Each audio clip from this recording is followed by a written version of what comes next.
ahorita yo paso por la universidad y todo está totalmente normal, pero bueno, pues ideas bizarras de la U, no importa. Vamos a tratar de aplicar. Para mí esta metodología es interesante, pero no es práctica, no es lo mismo que ver las caras de pánico en la clase, ¿cierto? Así que bueno, vamos a tratar de complementar esta clase, tratar de dar más ejemplos y bueno, pues espero que sea de su provecho como tal, ¿vale?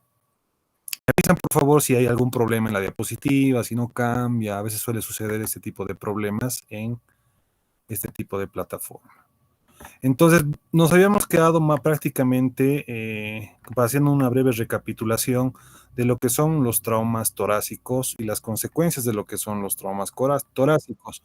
Básicamente tendríamos que abocarnos a las complicaciones más graves que se las he tratado de describir, ¿no? De un trauma torácico cerrado y de un trauma torácico abierto o penetrante en este sentido.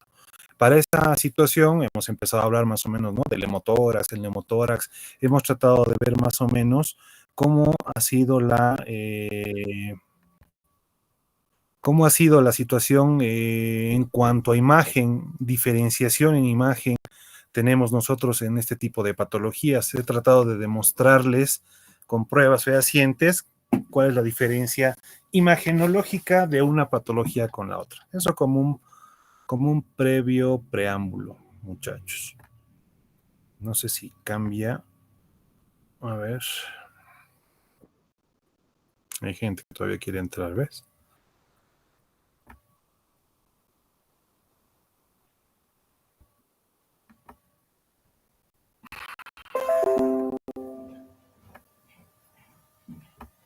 Ya. ¿Vemos la imagen? ¿Me siguen todos? Súper, vamos. Entonces, repasando el neumotórax, como ustedes han visto, acá en la compu yo creo que van a ver con mucha más claridad y mucho más detalle.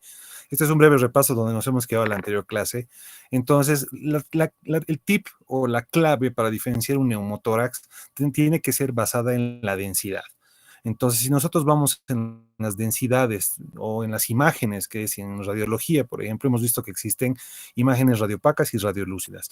Por la parte radiológica, yo sé, no se preocupen, el último tema de urgencias 1 es radiología en urgencias, así que les voy a dar un acápite, espero que amplio en este sentido, ¿ya? Pero les he dicho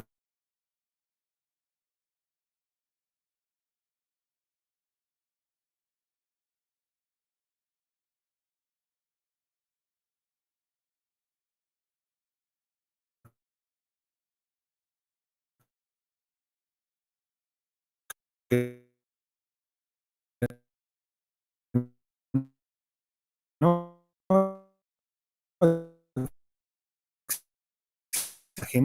eh, a ojo, al ojo inexperto un poco similar, ¿no? Son dos imágenes negras, vamos a hablar así en términos muy burdos, pero generalmente vamos a ver que hay una diferenciación marcada en el parénquima. En la imagen de la izquierda tenemos una alteración en lo que es el parénquima pulmonar. ¿Ustedes ven trama bronquial? No la ven, ¿cierto? Entonces, eso es un tip. La imagen radiolúcida que ustedes pueden ver, es decir, cercana al corazón como tal, ¿qué será? Eso es el muñón del pulmón.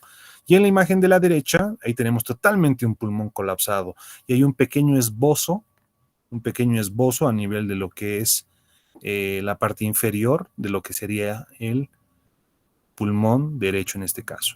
Correcto. La imagen gráfica se las había delimitado de esa forma, ¿no? Que es el atrapamiento del aire en la parte del espacio pleural, ¿o no? ¿Hasta ahí alguien tiene alguna duda?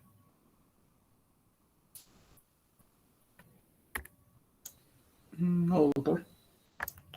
No, pues ahorita deben estar durmiendo en sus casas, ¿cierto? No, doctor. Ay, sí. A ver, ¿quién más ha entrado? Los atrasados, por no decir otra cosa.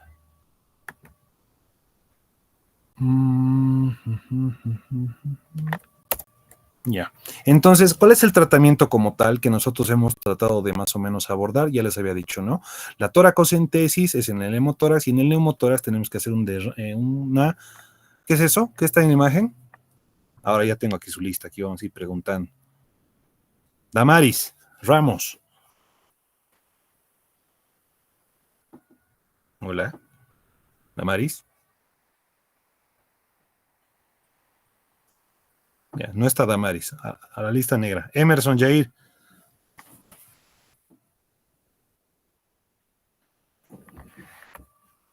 ¿Tampoco? Bárbaros. Camila Margarita. Dígame, doctor. Muy bien, ¿qué es lo que vemos en la imagen? Describinos, por favor, y comentanos.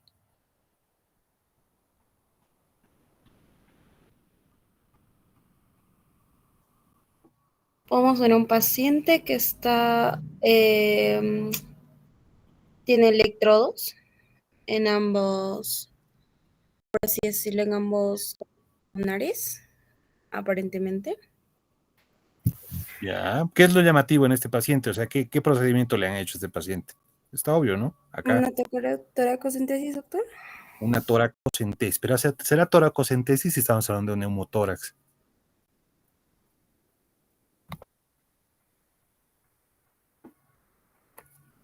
Se la llama toracocentesis o pleurostomía, ¿cierto? ¿No? Entonces, ¿qué es la imagen de la derecha? ¿Ese dispositivo qué es? No sé, doctor. ¿Alguien sabe? ¿Es un sello de agua, doctor? Exactamente, es un sello de agua. Aquí en Kelly, seguro, ¿no? La comadre. Entonces, es un sello de agua. Obviamente, el flujo del aire y el líquido va a evitar que haya un reflujo a nivel de lo que es. ¿Quién más quiere? Es Denka. A lo que es otra vez el espacio pleural. Quedó claro. Entonces, les había dicho que se hace, ¿dónde? En quinto espacio intercostal, línea medio clavicular. Y si tuviéramos una situación de emergencia, tendríamos que hacerlo, ¿dónde? Anderson. Están durmiendo, ¿ves? Doctor, segundo espacio intercostal medio clavicular. Muy bien.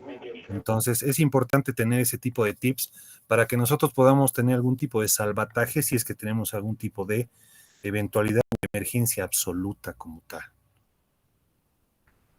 Entonces, creo que queda claro, ¿no? Más o menos el manejo de lo que es el neumotórax. No es muy difícil. Obviamente, esto tiene que ir de la mano de todas las medidas generales que tiene que tener el paciente, que las vamos a compartir a la brevedad, generalmente al final. Entonces, continuamos. Hemotórax, más o menos habíamos visto que el origen en la exploración, diagnóstico, tratamiento no es muy diferenciado de lo que es un neumotórax. Lo que tienen que un poquito enfatizar es el origen de la sangre como tal. Entonces, el sangrado venoso tiene que ser autolimitado, que va a ser un poquito menos complicado, a diferencia de un sangrado arterial que puede provocar mayor presión, mayor complicación pulmonar, resistencia vascular periférica, complicaciones vasculares como tal. Tenemos en cuenta que esto va a ser dependiente al mecanismo de lesión, ¿cierto? ¿No? Entonces, eso es muy importante, el origen o la etiología como tal. A la exploración, esto en el hemotórax como el neumotórax y el hemoneumotórax, etcétera, entra dentro de las patologías de sustitución pulmonar, que se llama así, donde está el hemotórax, empiema, qué sé yo, etcétera, etcétera, ¿no? Que son síndromes de sustitución. ¿Por qué se lo llama como síndrome de sustitución pulmonar? Porque el parénquima pulmonar está sustituido por algún otro componente, ¿no? Por ejemplo, ¿qué pasa en un enfisema grave? Está invadido ¿por qué? Por aire. ¿Qué pasa en un neumotórax? Aire. ¿Qué pasa en un neumotórax? Sangre, etcétera, etcétera. Entonces, de acuerdo a la patología, es un síndrome de sustitución como tal. Por lo mismo, puede haber alteraciones a nivel de la mecánica ventilatoria, y esto pasa en todo este tipo de proceso en traumas torácicos como tal. En la exploración, la auscultación reducida de ruidos respiratorios. Aquí vamos un poquito a la inspección, lo que tanto los molesto en la práctica, ¿no? Algunos se agarran y se saltan estos pasos importantes, pero si nos basamos en la semiología y en el famoso IPA, yo creo que tenemos un dato por demás rico en cuanto a semiología. A la inspección nosotros tenemos que ver, ya les había dicho, si el tórax es simétrico, asimétrico. Si ustedes ven una compliance marcada o qué sé yo, normal del paciente, una inspiración, expiración, para que me entiendan en pocas palabras. Si hay un dato de qué sé yo, de una fractura costal, yo ya les había dicho, o múltiples fracturas costales o un trauma penetrante torácico, nosotros vamos a ver una cierta asimetría en movimientos respiratorios. El paciente va a presentar, ¿se acuerdan qué tipo de respiración era esa? Paradójica. Exacto, una respiración paradójica, ¿no? Esa respiración que el paciente quiere hacer una inspiración profunda, pero va a tener la limitación de la caja torácica lesionada, por lo cual va a ser una inspiración muy superficial, ¿cierto? El diagnóstico, como les he mostrado, es netamente radiológico, ¿no? Si quisieran hacerlo más o estar en un medio de posibilidades, tomografías, etcétera, igual nos va a mostrar, pero una radiografía tiene una alta sensibilidad y una alta especificidad en este tipo de pacientes. Y como indica ahí en el diagnóstico, punción con aguja fina en caso de urgencia, porque a veces ustedes van a tener pacientes que ingresan a la emergencia. Ejemplo, un paciente con caída de 2 pisos, 3 pisos, como nos llegan a la emergencia. Entonces tienen un cuadro de disnea marcado, el paciente satura bajo, 70, 60, está con un distrés respiratorio agudo, se lo ve con una respiración álgida, está con una taquimia marcada, etcétera, etcétera. A buenas o primeras, tal vez, si algún día les toca un tipo de paciente de esta clase y no tienen un estudio de gabinete a la mano, ¿qué ustedes harían? ¿No? O sea, como la mía salvatoria que hemos dicho, ¿no? Tendríamos que hacer una descompresión de lo que es la caja torácica, obvio, con mucho criterio, después de hacer una buena auscultación, de ver realmente si hay murmullo vesicular abolido, si realmente hay una hepatización, perdón, una matidez o simplemente un timpanismo, recién hacemos un procedimiento con una punción, ¿no? Ustedes recuerdan, y esto creo que les he dado este mismo ejemplo, cuando tenemos un trauma abdominal, nosotros dentro de los parámetros está el lavado peritoneal, ¿se acuerdan, no? Que es simplemente ingresar como es un método invasivo, en el cual ingresamos para ver qué tipo de contenido hay en el abdomen. Y esto casi es similar o el mismo para el diagnóstico. El tratamiento restaura la volemia y el drenaje torácico. Estamos hablando de un hemotórax. Si nos vamos al origen de todo, hemos hablado y hemos visto, por ejemplo, en las escalas del shock, si ustedes bien recuerdan, tenemos 5 grados en las escalas de shock y de acuerdo a cada uno hay un tipo de alteración hemodinámica como tal, ¿no? Entonces estos pacientes hemodinámicamente se alteran bastante rápido si uno no lo sabe manejar. Como les decía, en la guía del ATLS del paciente politrauma mayor, está el trauma torácico como la segunda causa después del TEC. Entonces, ustedes recuerden siempre que ustedes tienen la hora dorada para tratar de salvar a este paciente. Si a este paciente no le hacen rescate del volumen, de la volemia, de la parte cardiovascular y demás, el paciente se les va a complicar por más de que se enfoquen en la vía aérea o en el otro ABCDE del paciente politrauma. Entonces, eso siempre tiene que ir de la mano casi en la mayoría de los pacientes y en este tipo con mucho mayor, qué sé yo, importancia. ¿Ok? La cirugía, si el drenaje torácico es de 1000 a 1500 inicial, o sea, 1500, yo ahorita me voy al cuadro del shock y yo digo que es en una clase 3, ¿no? 1500, ahí empieza a haber alteraciones, qué sé yo, neurológicas, taquicardia, somnolencia, hipotensión, etcétera, etcétera. Entonces es un 1500, considerando que nosotros cuánto de sangre tenemos, ¿no? Casi un 70% somos líquido, 80, etcétera, como parámetro general. Entonces sí va a haber una alteración metabólica como tal, ¿no? Pero obviamente, mírenlo en lo que dice la diapositiva, es bien importante. Dice ahí, mayor a 400 ml la primera hora, mayor a 400 ml las 3 primeras horas, inestabilidad hemodinámica. Nosotros tenemos que hacer un drenaje continuo, pero a la vez no hay que hacerlo de manera súbita, ¿no? Porque igual nosotros podemos causar ese problema en los pacientes y tener mucho tipo de complicación. Ahora, ¿cómo vamos a hacer? Doctor, solamente se agarra, se punciona y se drena. También podemos ingresar a un sello de agua o a un hemovac, ¿no? No sé si alguna vez ustedes han visto en cirugía los drenajes de tipo hemovac. Entonces, el gráfico referencial, como tenemos ahí, les muestro, ¿no? Un pulmón normal, donde está el espacio pleural vacío, a la izquierda y a la derecha, cuando está ocupado netamente de lo que es sangre y lo cual altera la elastancia y lo que es la expansión pulmonar como tal. Esta es una imagen de un homotórax versus un hemotórax. Lo he puesto así para diferenciación. Y ustedes quiero que vean. Dime. Diapositivas. ¿No se está cambiando de diapositivas? ¿Ahora? Sí. ¿Ahora sí? Ahora sí. Nos hemos quedado acá. Acá, ¿no? Sí, ¿Están doctor. todos ahí? Bueno, eso es lo que acabo de decir, ¿no? De lo que es el origen, exploración, diagnóstico, tratamiento y demás. La imagen gráfica, como les decía, ¿no? El pulmón normal con la imagen del hemotórax y la ocupación pulmonar. Esto es una imagen de un hemotórax, o bien el título, por favor, no está correcto, ¿no? Esto es un hemotórax. ¿Cuál será la diferenciación? A ver, Diana Paola.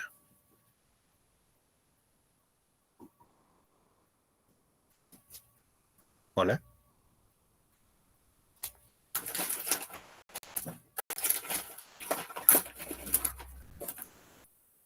Ya, me estoy anotando todos los que no están hablando. Súper. Fabricio,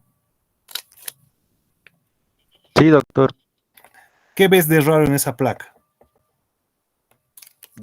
que hay más opacidad, o ¿Tú sea, no crees se que es ve una como el opacidad? otro, no se ve como el otro que se veía negro, digamos. Para nosotros ver una placa, como les había hablado, ¿se acuerdan en la clase la anterior vez? Tenemos que obviamente ver una imagen comparativa, ¿cierto? Siempre hay que comparar un pulmón con el otro. Para empezar, esta placa no está muy bien tomada, está un poco rotada. Eso se ve en las clavículas de arriba. Pero bueno, ahorita no estamos hablando de técnica. Nos vamos a enfocar netamente en el parénquima pulmonar. Te vuelvo a preguntar, ¿cómo es el parénquima pulmonar izquierdo del paciente? Eh, no se ve. No, izquierdo te estoy hablando. Ah, No tu izquierda, ujú, la izquierda del paciente. eh, o sea, se ve, digamos, la mitad inferior está más opaco que la de Porque ahí arriba. está la silueta cardíaca, si se dan cuenta, ¿no? Pero arriba nosotros en la parte, en el lóbulo medio y en el lóbulo apical, nosotros ¿qué tenemos prácticamente ahí? Tenemos trama bronquial, tenemos parénquima pulmonar. Ahora vámonos al pulmón derecho. ¿Qué es lo que nosotros podemos ver? Carol, Fernanda, Sí, doctor. en el parénquima pulmonar derecho, ¿qué vemos? El pulmón está más chiquito. Puede ser más chiquito, pero algo más que te llama la atención es toda la imagen velada, ¿no? Desde el lóbulo medio, aparentemente, ¿no? Pero no es que desde el lóbulo medio esté borrado, sino todo el pulmón está disminuido, ¿no? Y lo que tenemos toda esta imagen blanca, para que me entiendan en palabras cristianas, es sangre. Entonces, eso es un hemotórax, ¿no? A diferenciación de un neumotórax. Miren esta otra imagen. Entonces, ¿qué me puedes decir de esta imagen, Molly? Eh, mm, doctor, igual que se ve con mucha opacidad en el lado derecho. Ajá, derecho. El lado Del derecho, ¿no? Y inferior. esta es una imagen demasiado marcada, aquí, ¿no? Hasta para que nunca te puedas equivocar, ¿no? Incluso hay un nivel. Y realmente los niveles se ven muy, muy frecuentemente, sobre todo en los derrames pleurales, hablando de caja torácica, y en la parte abdominal, en obstrucciones, etcétera. Obviamente no es el tema. Pero este tipo de niveles los vemos mucho más, por ejemplo, como les vuelvo a decir, en derrames pleurales, y alguna vez lo pueden presentar en pacientes con hemotórax. Entonces, si ustedes ven una placa así, ¿será normal? No creo, ¿no? Entonces, si hacemos una comparativa de pulmón derecho-izquierdo, algo está sucediendo en ese paciente que obviamente tiene que estar correlacionado con la clínica. Ahora, vamos a entrar a un término que no hemos tocado, que es la contusión pulmonar. Les había dicho al principio de clase que vamos a tratar de diferenciar lo que es el neumo del hemo de la contusión pulmonar. ¿Qué es un término? ¿Qué se entiende por contusión? Teresa.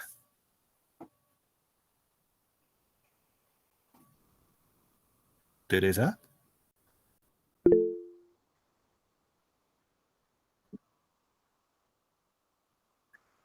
Sí, contusión. Yo agarro, me voy y me caigo de la silla del docente. Y me lastimo la cadera, que es una contusión, ¿o no? ¿Cierto? ¿No? Superficial, entre comillas. Pero, ¿qué pasa en la caja torácica? ¿No? Que dice, lesión parenquimatosa más común tras un trauma torácico cerrado o penetrante. Nosotros tenemos un cierto tipo de, no voy a hablar del término de elasticidad porque no es correcto, pero nosotros en la parrilla costal tenemos un grado cierto de movilidad, ¿o no? Alguna vez cuando ustedes han palpado a sus pacientes, nosotros podemos deprimir un poco las costillas, obviamente sin lesionar, y tiene un grado de flexibilidad, ¿sí o no? ¿Cierto? Entonces, al punto, si yo tengo un trauma torácico cerrado, qué sé yo, por un objeto contuso, digamos, qué sé yo, un golpe, imaginemos un choque frontal con una bicicleta, ejemplo, algún trauma leve, no voy a tener un choque frontal, no voy a tener fracturas costales ni lesiones óseas, pero el mecanismo de lesión ha sido lo suficientemente importante para que mi pulmón sufra una contusión, ¿no? Con la misma pared de la caja torácica. ¿Estamos? ¿Me siguen? Creo que sí, ¿no?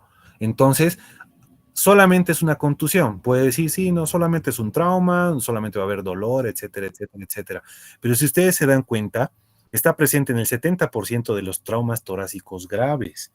Una contusión pulmonar puede evolucionar mal y puede complicarse, ¿no? A veces hemos tenido pacientes que han empezado con una leve contusión pulmonar, sin alteración respiratoria, ventilatoria, sin mucha diferenciación, qué sé yo, clínica, semiológica, y a las horas han evolucionado mal. Esa contusión al final un vaso se ha dañado y ha hecho un hemotórax. ¿Se dan cuenta? Entonces, la mortalidad, miren, es del 25 o al 50%. Entonces, tampoco es algo que subestimar, creo yo, ¿cierto? Y mecanismos, ¿qué decimos? Aumento de presión, puede ser por implosión, la desaceleración o la inercia. ¿Se acuerdan del signo del cinturón de seguridad? ¿Se acuerdan o no? ¿No? Que es un efecto de desaceleración que puede provocar un trauma torácico o una contusión pulmonar. La lesión directa en lo que es la pared alveolar por una disrupción son los posibles mecanismos para una contusión pulmonar. Ahora, el diagnóstico, ¿cómo va a ser? De la misma manera que un neumotórax o un hemotórax, el diagnóstico radiológico. Hay opacificación del parénquima pulmonar. Es muy importante. Ahorita vamos a tratar de ver una imagen y vamos a ver la diferenciación de las mismas. Aparición a las 4 a 6 horas. Obviamente, si ustedes nos abocamos a lo que es el mecanismo y tenemos un trauma grave, ¿ustedes creen que el hemotórax va a tardar horas en aparecer? No creo, ¿no? Más si es una lesión arterial. Si es una lesión venosa menor, tal vez el hemotórax se va a ir formando, pero una contusión pulmonar suele ser desapercibida y suele ser subestimada por muchos médicos de urgencias, y los cuales solo dicen, solo es una neuritis intercostal postraumática, o es una lesión menor de lo que es costilla, o no es una fisura costal, a veces para justificar el dolor severo que a veces puede tener el paciente, ¿no? Entonces, para que veamos la imagen, miren, algo característico de este tipo de imagen, si vamos a hacer la comparativa, siempre nos vamos a ir al pulmón sano, ¿ya? Entonces, si vamos al pulmón izquierdo del paciente donde está ese electrodo, nosotros vemos parénquima pulmonar, etcétera, etcétera. Ahí está la trama bronquial en la parte apical, como se debe, pero en la parte en el campo pulmonar derecho nosotros tenemos una opacidad, como hemos hablado. Y uno puede decir, doctor, pero es hemotórax. Pero aquí viene la pregunta, si fuera hemotórax, tendría que ser una imagen similar a que la sangre, obviamente, por gravedad, ¿dónde tendría que ir? A la base, ¿cierto? ¿O no? Tendría que ir a la base, como en estas imágenes. Pero en esta imagen, doctor, mire, sus senos, el costo diafragmático y el frénico no están borrados. Pero tenemos, doctor, una imagen bien complicada.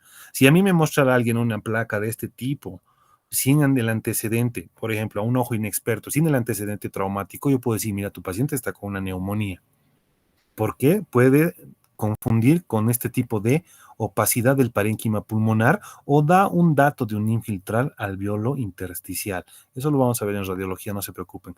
Pero a lo que quiero que vean la diferencia es de que esta placa en el hemotórax tenemos borramiento de los senos, en este tenemos casi abolición de casi todo el parénquima pulmonar, campo pulmonar, pero en esta contusión pulmonar nosotros vamos a tener todavía trama bronquial y esto es una contusión. Esto fácilmente puede evolucionar mal, como les decía.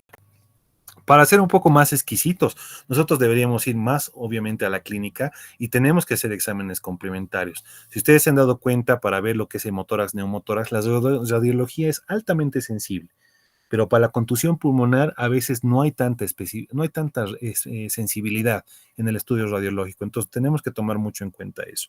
Ahora, ¿qué clínica nos puede dar una contusión pulmonar? Varía un poco del hemotórax, neumotórax, varía.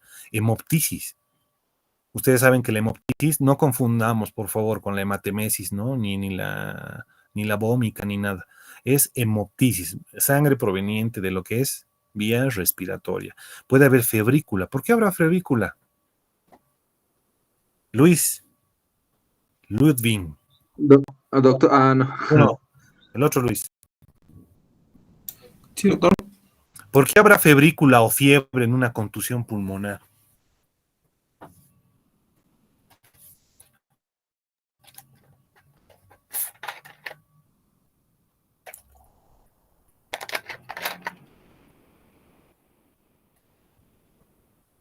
Vamos a poner un ejemplo más básico. ¿Qué pasa cuando ustedes, imagínense que todos han tenido un trauma en lo que es muslo, producto de una caída deportiva, ejemplo? Lo primero que se puede formar es una equimosis, ¿o no? Entonces se forma una equimosis y a veces un hematoma, perdón, no es equimosis, un hematoma. ¿no? Entonces está doloroso, el primer día está con signos de inflamación, hay tumoración, existe calor local, etcétera, etcétera. Todo lo que nosotros imaginamos en una contusión con un hematoma. A veces esos hematomas se pueden reabsorber solamente, o a veces esos hematomas van mal, porque a veces hay pequeñas soluciones de continuidad, etcétera, etcétera, y ese hematoma se infecta. Entonces, ese hematoma se infecta, es un caldo de cultivo para las bacterias y te provoca fiebre. Y entonces puede provocar secundariamente después una celulitis. ¿Me dejo entender?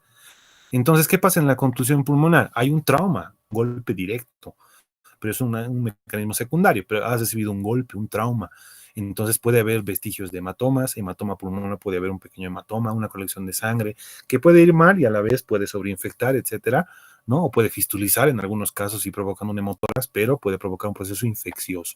Y a veces por vía hematógena, etcétera, hacerse una infección más sistémica como tal. Ahora, hablando en pronóstico, se dice que al tercer día podría haber una resolución. O sea, si ustedes tienen algún tipo de trauma torácico, que sea menor, pero que sea una contusión pulmonar leve, al tercer, cuarto día debería haber una resolución de la clínica, no voy a hablar principal, del mayor punto clínico que es el dolor. Pero este dolor incluso dice que puede durar semanas, incluso hasta meses. ¿Por qué durará? Ya hemos hablado en la clase, por el paquete vasculonervioso que tiene la caja torácica, ¿no? El dolor neuropático asociado a la contusión pulmonar hace que el dolor sea de larga data. Ahora, para hacer el apoyo radiológico y demás, hemos hablado de una radiografía de tórax, obviamente, pero en este tipo de pacientes, cuando no hay una claridad del 100%, porque a veces puede suceder que ustedes tengan una duda y decir, esto es infiltrado, esto es imagen alveolar, esto es un proceso, qué sé yo, no sé, bacteriano, etcétera. Alguna vez hemos tenido algún paciente que ha venido con esta clínica, ¿no? Fiebre, hemoptisis, ¿no? Tos, expectoración. ¿Qué es lo primer diagnóstico que se te viene a la mente, Valeria?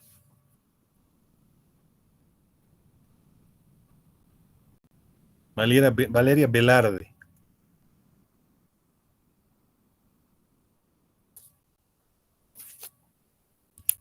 Listo, para la lista negra. Valia.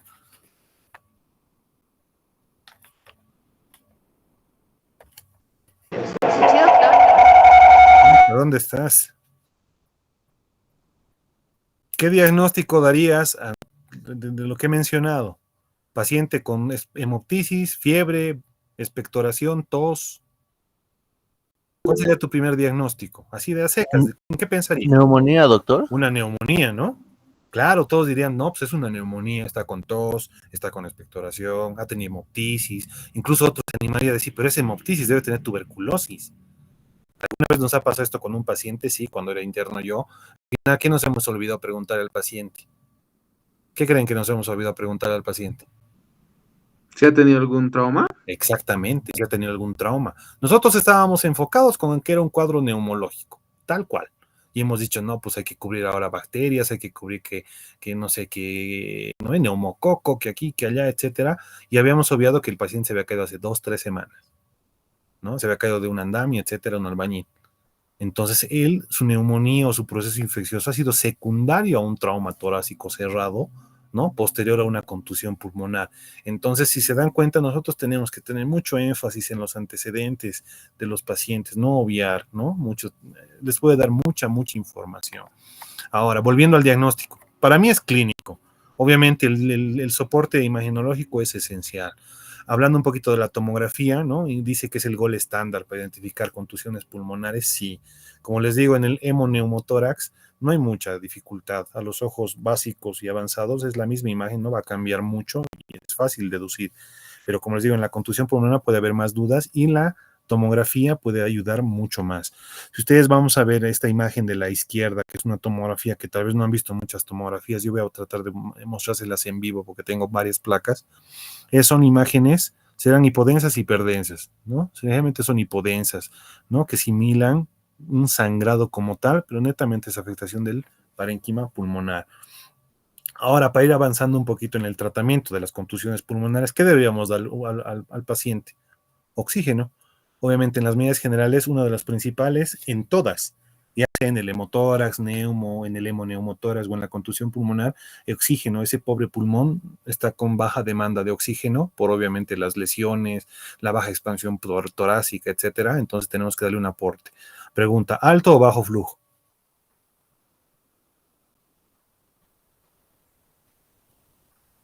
¿Alto o bajo flujo de oxígeno, doctores? Alto, doctor. Sí, pero dependiendo del caso, ¿no? Yo he tenido neumotórax que han estado saturando 90. Yo he tenido neumotórax que estaban saturando 60. Entonces, obviamente, riesgo-beneficio, pero de ley a todos hay que darles aporte de oxígeno, ¿no? Humidificación, dice, obviamente está de la mano del oxígeno, nada que ver. Importante, ¿no? Nuestro control del dolor. El paciente, la principal causa después de la disnea, ¿cuál va a ser? El dolor torácico severo. Entonces, la mayoría, en práctica, en clases, los que me han dado bola en la clase, han tratado de enseñarles que nosotros tenemos que tener una escala del dolor. No estoy hablando de la escala de EVA, estoy hablando de la escala de tratamiento para el dolor, ¿no? La escala de los analgésicos que deberíamos dar. El dolor torácico por la misma patología como tal, que es un dolor, qué sé yo, visceral, puede ser aparte neuropático, entonces es un dolor que no va a ser leve, ¿no? Hablando de traumas torácicos penetrantes o cerrados moderados como tal, entonces vamos a tratar de usar medicamentos que tengan buena potencia, por así decirlo. Como por ejemplo, a ver, Yuri, ¿qué tratamiento analgésico le darías a un trauma torácico cerrado? Metamizol, diclofenaco. ¿Qué otro laco, doctor? Indícame, ¿cómo lo harías?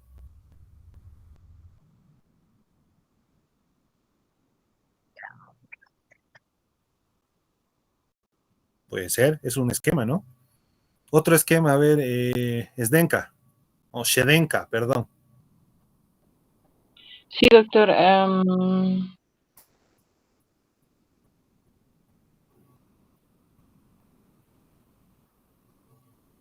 ¿Qué otro esquema usarías de analgésico que no sea ketorolaco?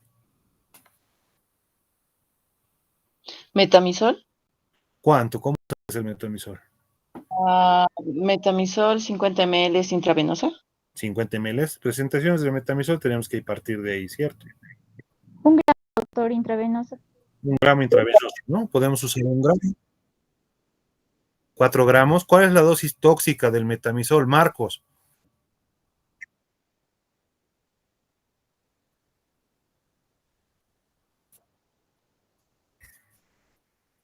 Dependiendo, si le vas a clavar los 4 en una, tendríamos que diluir ese metamizol, porque 4 gramos en bolo le vas a hacer un daño primero a la vena y segundo el paciente te va a vomitar, ¿no? Entonces no es correcto y aparte vas a lesionar. Está bien 4 gramos al día como dosis tope.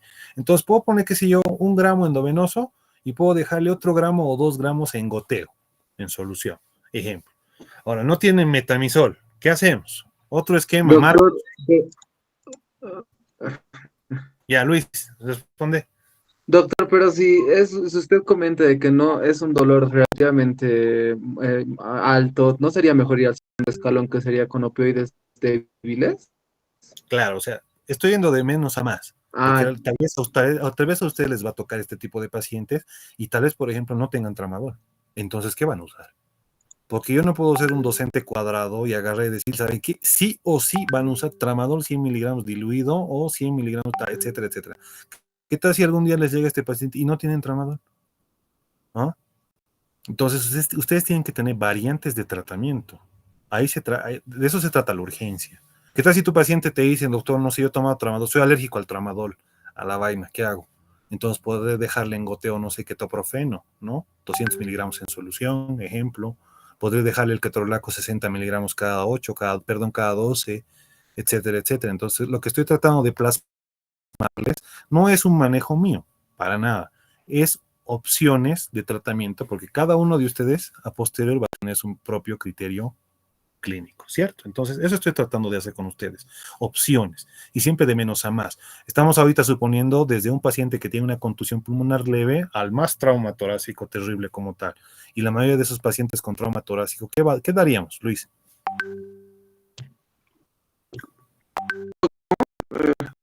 Con un trauma torácico severo que tiene dolor severo como tal, ¿qué tratamiento le darías tú? ¿Tengo tramador? ¿Cómo indicarías tu tramador? Por vía intravenosa, 2 ml en solución inyectable por perfusión. Eso sería 100 miligramos en Ujú. solución. Es Cada posible. 4 a 6 horas, si no estoy mal. ¿Cuál Una es la ampolla. dosis? ¿Cuál será la dosis tope del tramadol? Dosis tope. No, no sé, doctor, la dosis tope. ¿Cómo es, chicos? ¿Alguien sabe la dosis tope del tramadol? Doctor, sería 400 miligramos día. ¿Cómo? 400 miligramos día. 400 miligramos día. Sí, generalmente va de 250 a 300, por lo menos, de 200 a 300 como dosis tope, pero sí sería más o menos 400 el tope como tal. El problema del tramadol, si es un buen analgésico, obviamente que es un derivado opioide, no vamos a confundir, no es un opioide puro, doctores, es un derivado opioide como tal. Entonces, en este sentido, nosotros vamos a tener que usar con cautela, porque igual secundariamente nos puede dar, fuera de los efectos gastrointestinales horribles que tiene el tramadol, ¿no? En algunos casos se ha visto alteraciones parasimpáticas, depresión del sensorio, a veces alteraciones, qué sé yo, respiratorias y demás. Entonces, tramadol es una buena opción en un trauma torácico que curse con dolor severo como tal.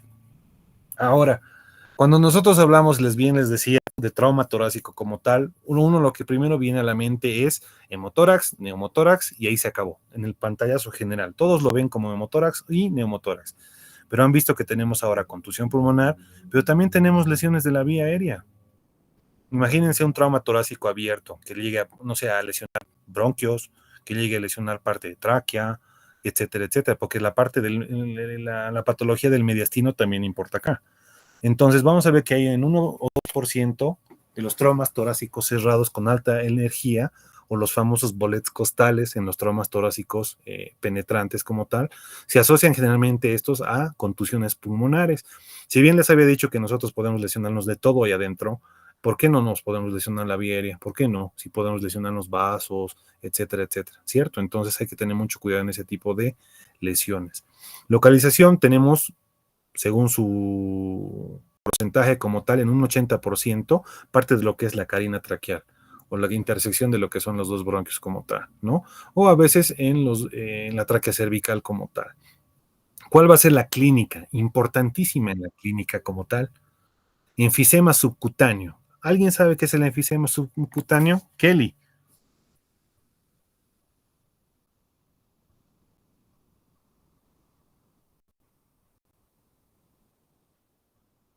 Doctor,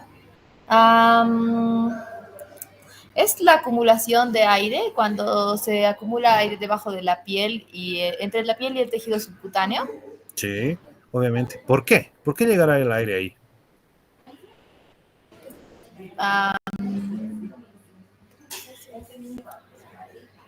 Puede ser por por la introducción de aire mediante una lesión. Podría ser producida por fracturas de huesos o, pues sí, una lesión penetrante que permita la entrada de aire. ¿Cómo se palpará un enfisema subcutáneo? ¿Alguna vez alguien de ustedes ha palpado un enfisema subcutáneo?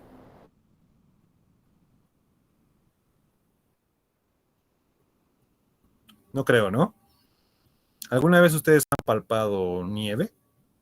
¿Han tocado nieve? ¿Han debido tocar una nieve o armar una bolita de nieve más o menos? Es una textura porosa, ¿cierto? ¿No? Porosa, como que grumosa, etcétera, etcétera. Estoy haciendo una simple comparativa. Entonces el enfisema se siente así en la piel. Es como nosotros palpáramos, presionáramos bien la piel y se sintiera como si ustedes estuvieran presionando nieve. Entonces es un enfisema subcutáneo. Entonces a eso tiene que significar algo. Para mí lo primero que se me viene a la mente es un escape de aire, ¿no? Por lesión, como ha dicho su compañera, ¿no? Etcétera, etcétera. Entonces voy a ver a la imagen de, debe ser un neumotórax, puede ser un enfisema subcutáneo secundario que a un trauma torácico, puede ser lesión de vía aérea, ha escapado aire de la tráquea, del bronquio, etcétera, etcétera, etcétera. Entonces en la clínica es muy, muy importante tener en cuenta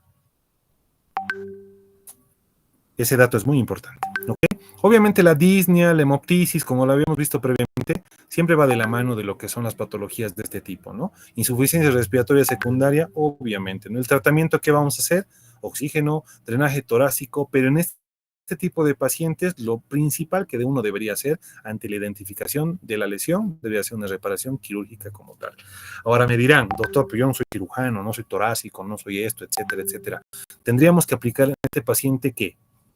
El ABCDE, ¿no? Tendríamos que cuidar la vía aérea como tal, ¿o no? ¿Sí o no? Tendríamos que intubar al paciente. ¿Intubamos al paciente o no intubamos al paciente?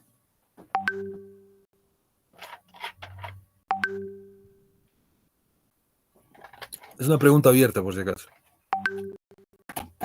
¿Alguien? Andrea Alarcón.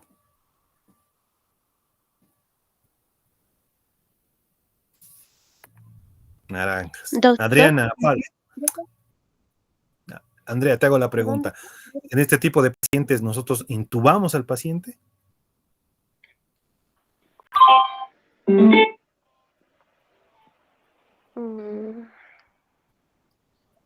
No, doctor, ¿Por qué? debido a...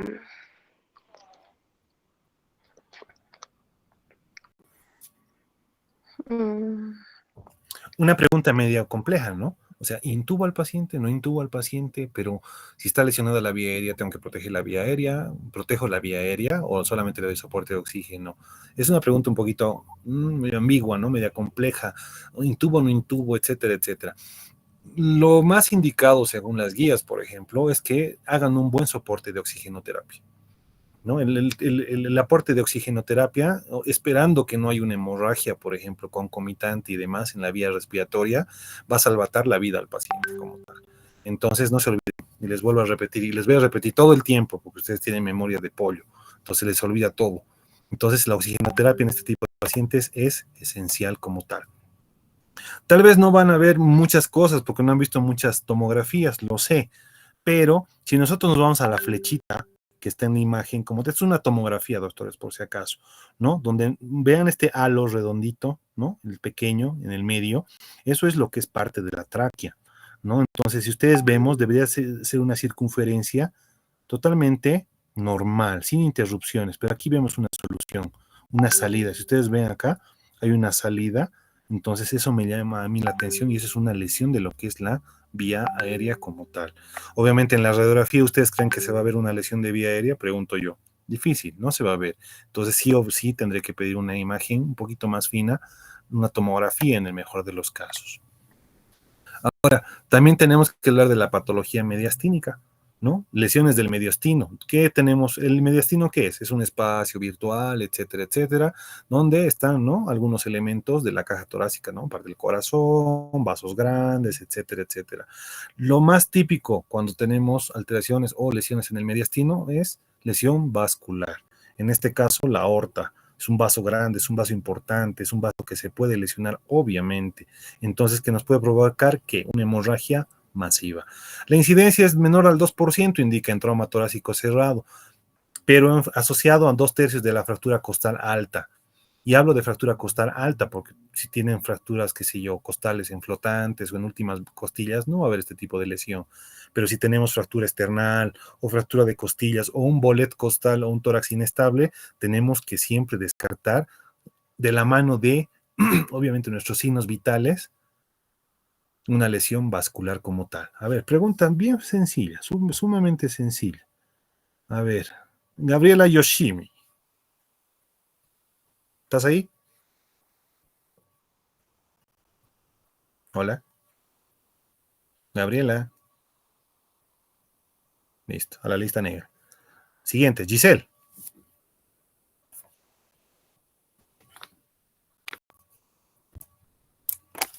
Giselle.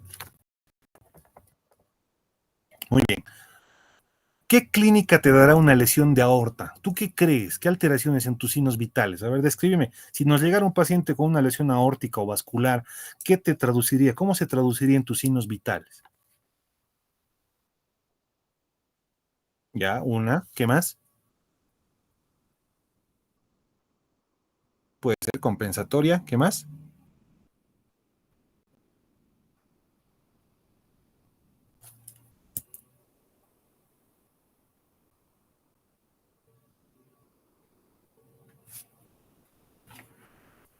¿Algo más?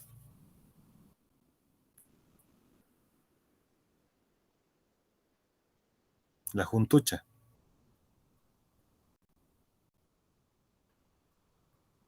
Siguiente. Ya hemos hablado con José, Carol.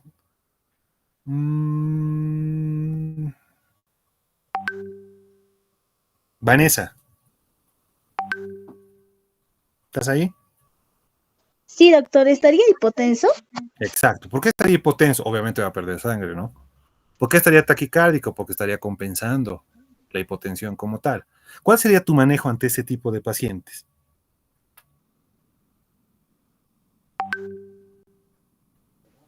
Perdón, doctor, ¿no se escuchó? Tu paciente ingresa con una alteración hemodinámica, entra con presión de 70-40. ¿Qué vas a hacer, Vanessa?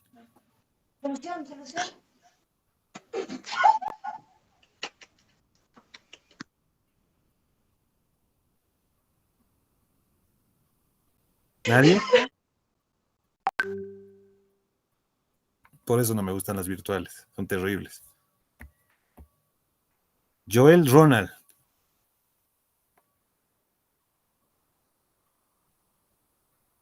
Hola, Joel Ronald. Sí, sí, doctor. Ya, ¿cuál es tu manejo? Bueno, sería dependiendo de la clínica, ¿no? Como ya mencionaron que puede haber la parte de lo que es la hipotensión, entonces capaz sería... Te la acabo de contar. Tu paciente está con 70-40 de presión arterial y está con taquicardia de 130. ¿Qué vas a hacer?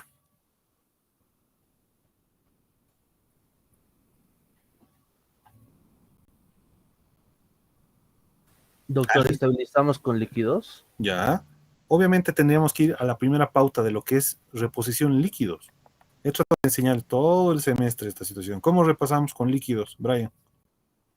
Sacamos el requerimiento basal, doctor. Según eso, sacamos las cargas y podemos iniciar con una carga.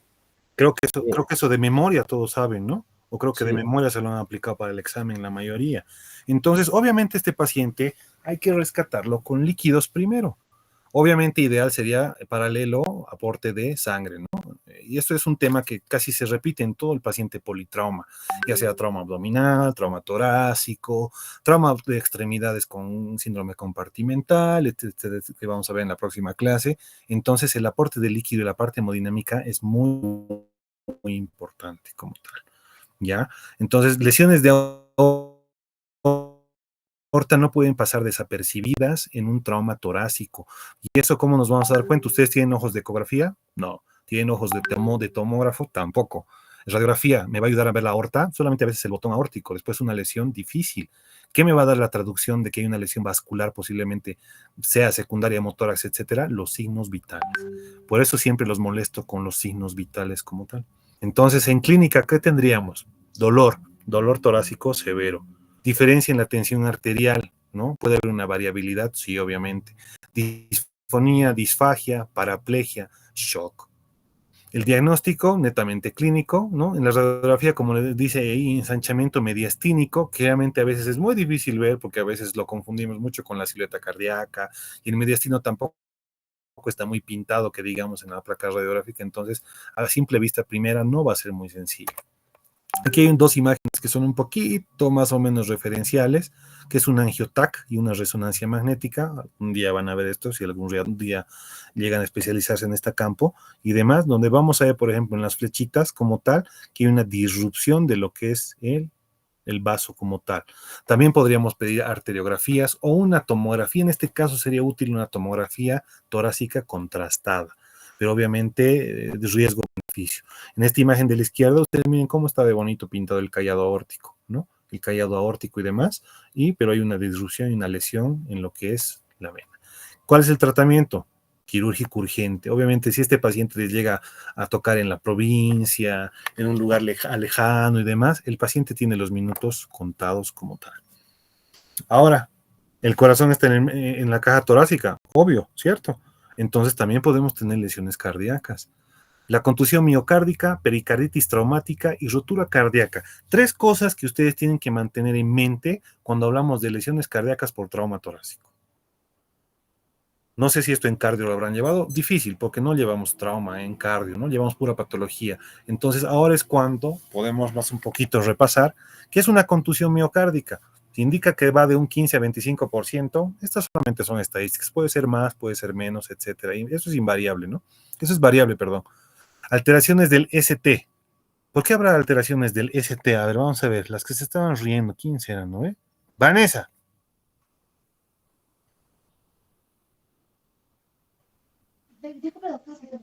Sí, doctor. ¿Ves? La luna. ¿Qué he preguntado? Es que mi internet estaba lento. Tu internet estaba lento, como tu mente. Sí. Ya. Para la clase me vas a traer un artículo sobre trauma cardíaco. Listo. Siguiente. Está bien. Listo. Carol Fernanda. Sí, doctor. Sí, uy, no, pues nos estamos durmiendo, Carol. No, Bienvenida. sí presté atención a su pregunta. Dijo alteraciones del ST. Sí. ¿Por qué habrá una alteración del ST? ¿Qué demonios te mide el ST? Ah, los agarré en curva, ¿no ve? Electrocardiografía es una pesadilla. Si fármaco es chino, electrocardiograma es pues árabe. Pero no es muy difícil. Siempre tienen que ir a los orígenes. La onda P es despolarización, el complejo QRS ventricular, ¿sí o no? Entonces, ¿por qué habrá una alteración del ST si una es una contusión miocárdica?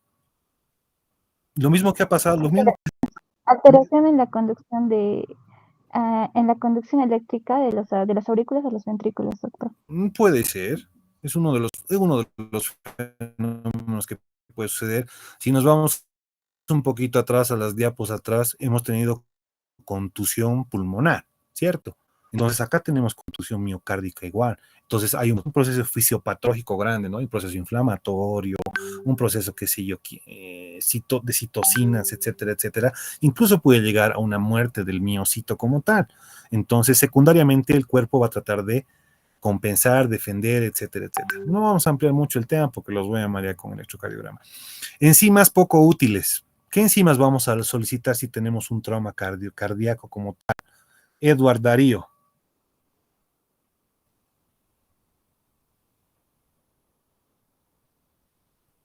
Edward Darío. Sí, doctor. ¿Qué enzimas vamos a solicitar? ¿Sobre qué, doctor? No lo escucho muy bien. ¿Ves? Todo está en la luna. Tienes un paciente con una contusión miocárdica o cardíaca como tal. Ahí dice enzimas poco útiles, dice. Pero ¿qué enzimas generalmente pedimos para la Troponina, doctor. Ya, troponina. ¿Qué más? ¿Cómo se llama esto? ¿Es creatinina, sinasa? No. Creatinina y lactato deshidrogenasa, doctor. ¿En serio? Estás inventando tus enzimas. Por ahí va la canción. 3 enzimas básicas, ¿no? Que es la troponina. Incluso en otros lugares llevan 2 tipos de troponinas, la troponina I y la troponina A. Y los factores de la CK, ¿no? La CK y la CKMB. Entonces, aquí me indica que las enzimas son poco útiles. Porque ¿para qué están dirigidas esas enzimas cardíacas? Para ver si hay muerte miocárdica como tal. ¿Para qué pedimos esas enzimas? Para infarto, ¿cierto? Pero esta es una contusión cardíaca. Entonces, no vayamos a confundir, ¿no? Trauma torácico, taquicardia y demás, pedirle enzimas cardíacas. ¿Por qué? No está infartándose, ¿no? No se está infartando. Mejor pedirle un electro, ¿no? Mejor pediríamos una ecocardio, tal vez, etcétera, etcétera, ¿no? Y ahí dice, ¿no? Ecocardiografía de elección. Súper, pues tenemos que ver flujos ventriculares, auriculares, etcétera. Si hay una fuga, un reflujo, lesión valvular, lesión aórtica, etcétera, etcétera. El tratamiento médico de soporte, evitar ustedes como médicos de urgencias que el paciente se muera, ¿no? Ya sea con soporte vital, líquidos, etcétera, lo que ustedes quieran. Sé que es un temito un poquito medio específico, ¿no? Esto que lo haría solamente el cardiólogo, solamente el cardiointervencionista, etcétera, pero como concepto general, ustedes tienen que tener en cuenta este tipo de lesiones como tal. Vamos a la pericarditis traumática, derrame pericárdico. Súper. Existe un derrame pericárdico que es traumático y el otro es no traumático. A ver, el otro no traumático, a ver que me diga. Ana Aruquipa.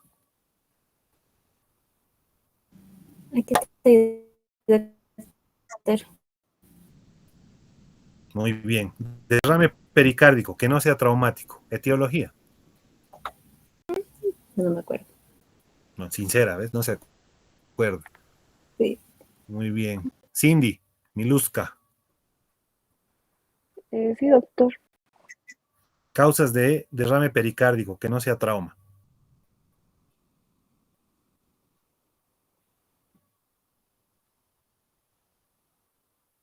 Doctor, ¿sería un proceso infeccioso? ¿Cómo cuál? Tipo bacteriano, la neumonía, la Staphylococcus aureus. No, el aureus está en la piel. Tendría que ser una neumonía muy complicada.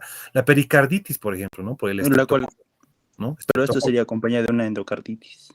La endocarditis, pericarditis, etcétera, etcétera. Ahora, si nos vamos a la parte del trauma como tal, dice derrame pericárdico, puede haber lesión de las coronarias, lesión de los vasos del mismo pericardio, etcétera, etcétera, que nos van a dar, raramente dice un taponamiento. Alguna vez vamos a ver algún taponamiento cardíaco, se los he subido a su plataforma, no sé si han visto, algunos se han visto, algunas URLs de cómo se hace, por ejemplo, un drenaje de un taponamiento cardíaco. Existe acá la famosa triada de Beck que hemos ido hablando, ¿no? En lo que ha sido el transcurso de la clase. ¿Alguien me puede comentar o actualizar a sus compañeros? Triada de Beck.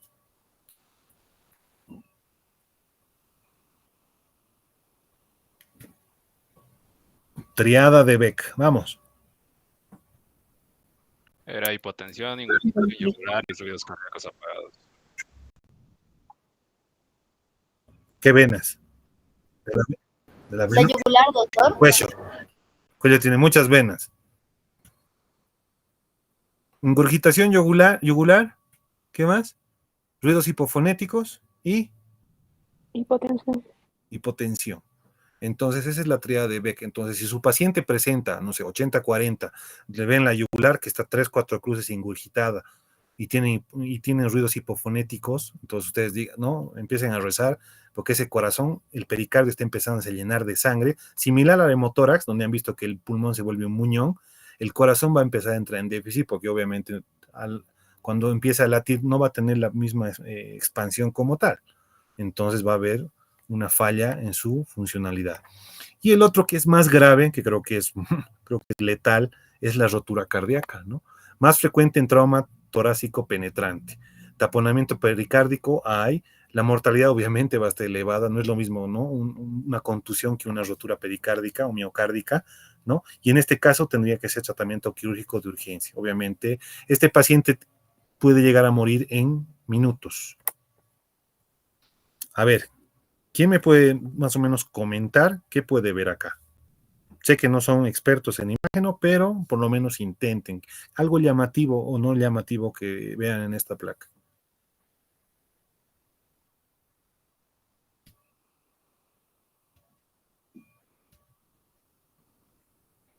¿Alguien? Sin miedo, ya les he dicho, equivocarse ahora. En la vida real no pueden equivocarse.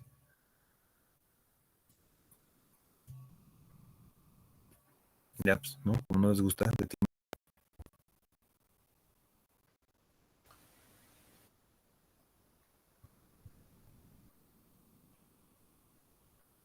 ¿Nadie? Doctor, disculpe, ¿podría haber un neumotórax en el lado izquierdo? Neumotórax. ¿Qué te hace suponer de un neumotórax? Por lo negro que se ve del lado izquierdo.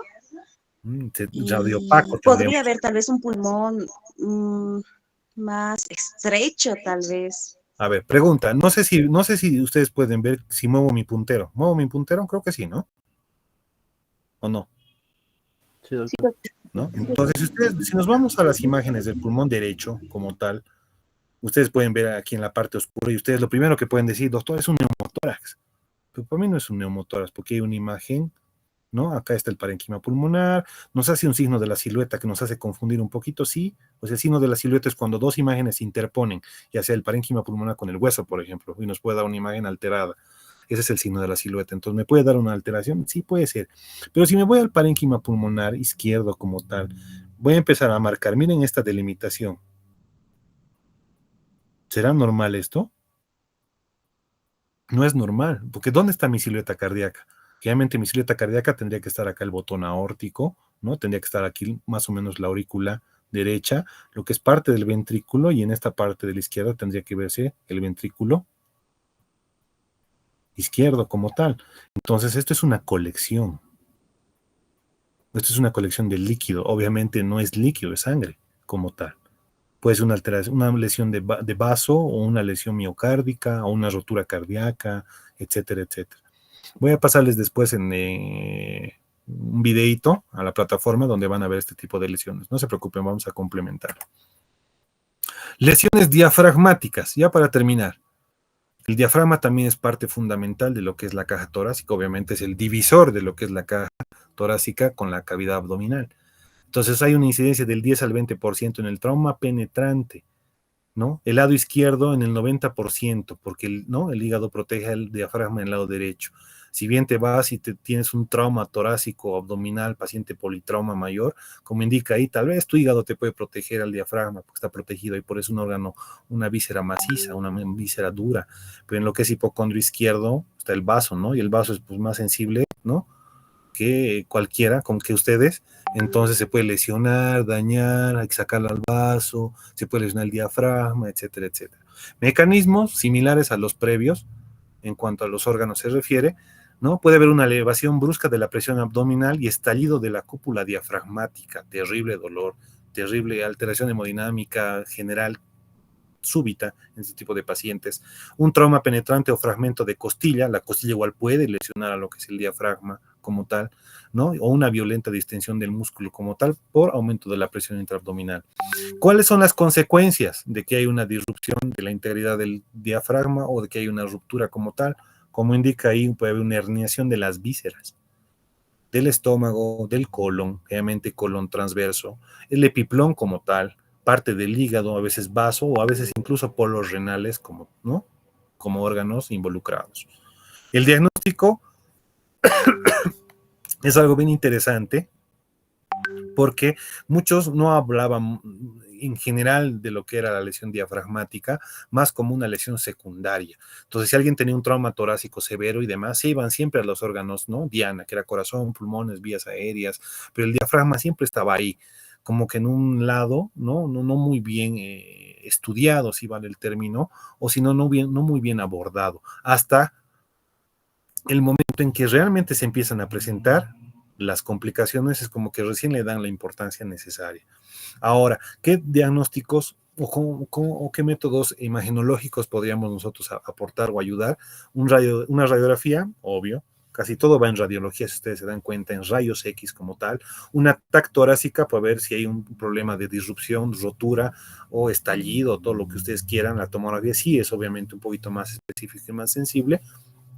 E incluso podemos hacer una ecografía, porque si ustedes, cuando nosotros solicitamos, ¿se acuerdan? En trauma torácico, perdón, en trauma abdominal, uno del el estudio gold estándar, digamos, por así decirlo, es la ecografía. Entonces, parte de lo que es el abdomen está limitante ahí el diafragma, con ecografía también podemos ver cierto tipo de lesiones como tal. El tratamiento quirúrgico precoz es obviamente esencial, porque si nos vamos a la anatomía básica, ¿qué pasa por el diafragma? Pasa lo que es el esófago, ¿no? Que divide el esófago torácico del esófago abdominal y están nuestros grandes vasos que son de mucha importancia. Mortalidad global del 4%, ¿no? Si incrementa o va a aumentar si es que hay una encarceración. ¿A qué se refiere con encarceración? Un estrangulamiento, una herniación de alguna víscera como tal. Y esto puede ser provocado si el paciente está con mucha espera o no actuamos de la manera pronta, puede llegar a necrosar y el índice de mortalidad sube hasta un 80% como tal. Un ejemplo básico de una lesión diafragmática. Si ustedes ven en las imágenes los parénquimas pulmonares, todo bien. Uno dice, súper, no hay lesión pulmonar, no tenemos hemotórax, no hay neumotórax, estamos bien, hay parénquima, las costillas también, no hay fracturas y demás. Pero ajá, ahí abajo, ¿qué vemos? Aquí tenemos una imagen un poquito rara. Realmente la cúpula diafragmática derecha siempre va a estar un poco más elevada por las explicaciones que previamente les he dado, por el mismo hígado, ¿no? Pero en este caso no es normal encontrar generalmente en caja torácica parte del colon, si se dan cuenta. Creo que ven la imagen, ¿cierto? No creo que no vean. Entonces, si ustedes ven y ven las flechitas, ¿no? Entonces, parte del colon está en cavidad torácica. Ha habido algunos pacientes con traumas, politraumas graves, que alguna vez he hecho y creo que les he contado en la anterior clase, ¿no? Se ha tratado de hacer una punción diagnóstica diagnóstica, digamos, y ha salido líquido fecaloideo. Y uno dice, ¿pero por qué? Si ha aspirado tórax, ¿es por qué? Porque el diafragma se ha lesionado, ha habido visera, ¿qué se llama? Paso de lo que es el colon a lo que es caja torácica, y lo que hemos funcionado, lo que han funcionado los colegas especialistas ha sido, bien pueden ser partícipes en un trauma torácico como tal.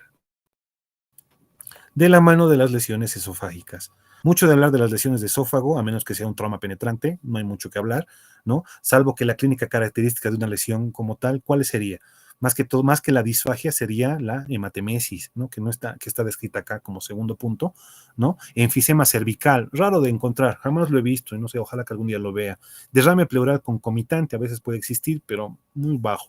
Con que veamos la disfagia y la hematemesis, es muy importante, ¿no? Que a veces puede ser confundido. A veces, imagínense un paciente con un trauma o un politrauma, un accidente de tránsito severo, no sé, un choque frontal, el paciente está tequeado, trauma cervical, trauma torácico, trauma abdominal, es un paciente politrauma mayor.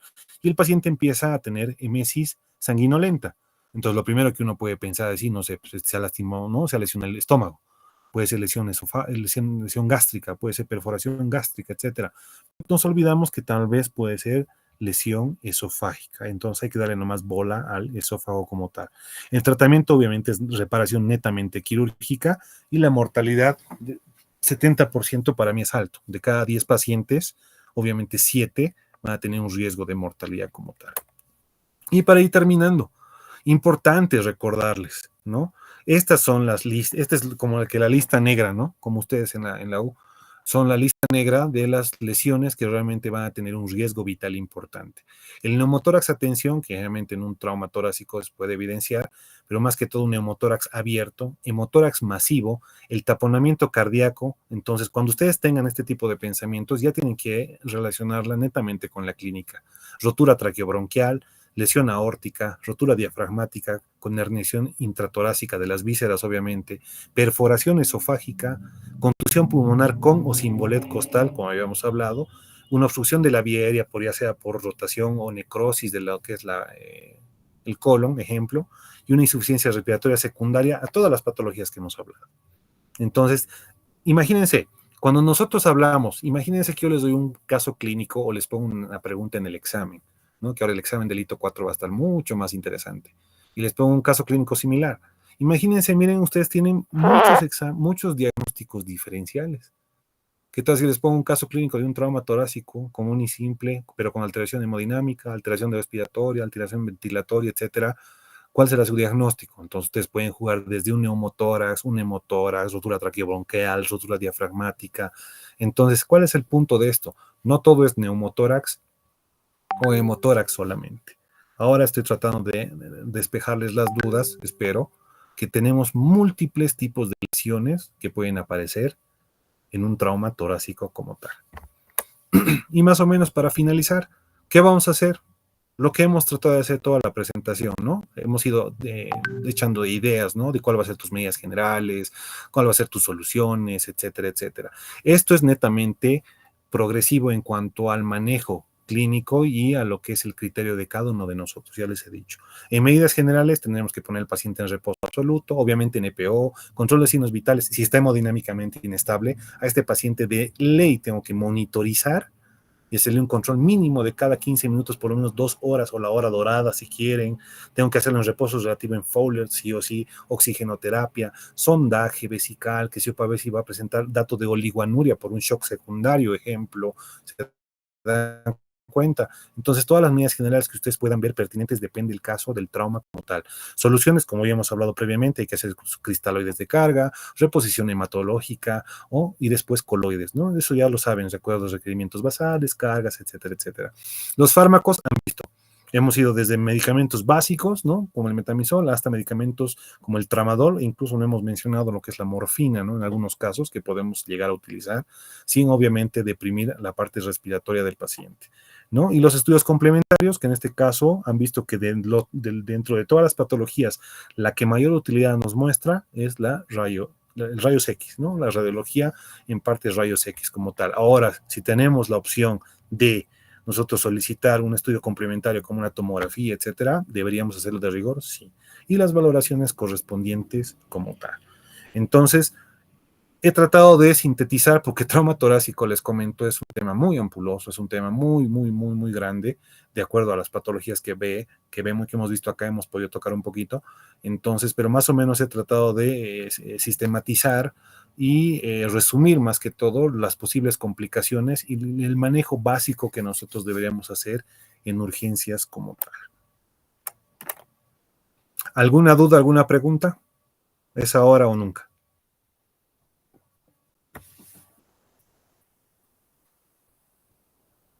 Sin miedo.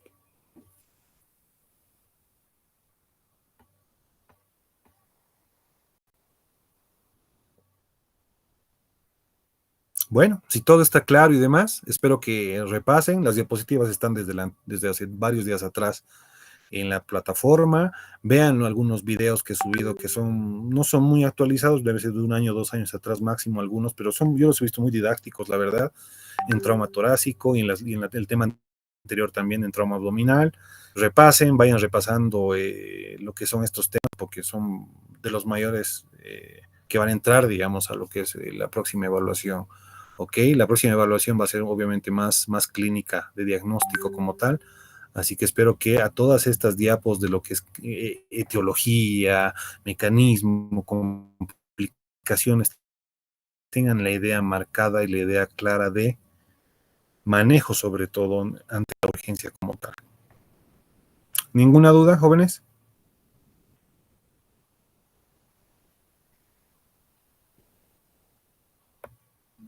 Bueno, les vamos a dar una pequeña tarea. La pequeña tarea es hacer un cuadro sinóptico o un mapa conceptual, netamente del manejo de un trauma torácico, enfatizándonos en un lado como hemotórax y en el otro lado como neumotórax. Así simple y sencillo, un mapa conceptual. El mapa conceptual tiene que ir abocado, vamos a colocar arriba trauma torácico, derecha, qué sé yo, izquierda, neumotórax, hemotórax, y vamos a ir bajando en llaves, en cuadros, lo que ustedes quieran, el manejo básico, que es lo que deberíamos resumir. Va a servir como recordatorio y va a servir como ayuda si es que tenemos un tipo de paciente de esos, o si en la prueba evaluatoria tenemos un paciente de esa característica. ¿Quedó claro? Está bien, doctor. ¿Listo? Doctor, está bien. Entonces, eso para la próxima clase. Espero que no haya más problemas. Odio la parte virtual, lo lamento, lo admito. Así que nos vemos en clase la próxima. Llueve, relampaguee, o con los mineros vamos a pasar clase, no me interesa. Entonces, nos vemos el próximo miércoles en clases. Doctor, ¿es cuadro sináptico o cuadro comparativo? Cuadro sinóptico. Ah, ya. Que a la vez es comparativo, obviamente, porque vamos a manejar neumotórax y vamos a manejar hemotórax. ¿Ok? ¿Alguna duda más, jóvenes? Creo que ninguna, ¿no? Hemos tratado de dilucidar todas las dudas y espero que de verdad sea de utilidad este tema. Esto ayuda mucho a la parte clínica, algún día si son de urgencias, algún día si son cirujanos, algún día si son cirujanos torácicos, algún día si son neumólogos, cardiólogos. Esto es un manejo multidisciplinario. Entonces, si ahorita está preguntando, si alguien quiere ser dermatólogo, todavía le puedo entender. Pero si realmente quieren acción en medicina, entonces este tipo de patologías conlleva mucho manejo multidisciplinario como tal, mucha lógica y sobre todo mucho cuidado en lo que es medicación, manejo general, etcétera, etcétera. Entonces, bueno, sin nada más que decir, nos vemos la próxima clase.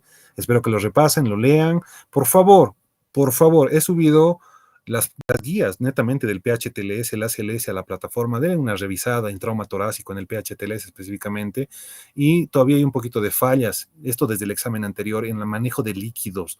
Hay un PDF de líquidos que les he proporcionado en la plataforma, entonces por favor, revísenlo y léanlo.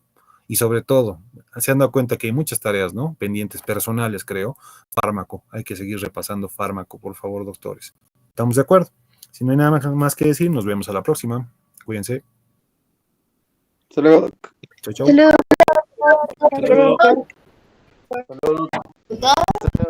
Por si acaso quería avisarle que a Valia se le apagó el celular y que a mitad de la clase estuvo conmigo. La castigada. No, está aquí. Si quieren enciendo la cámara para que vean. A ver. Valia. Ya, apagar la cámara. Mucho. Ya.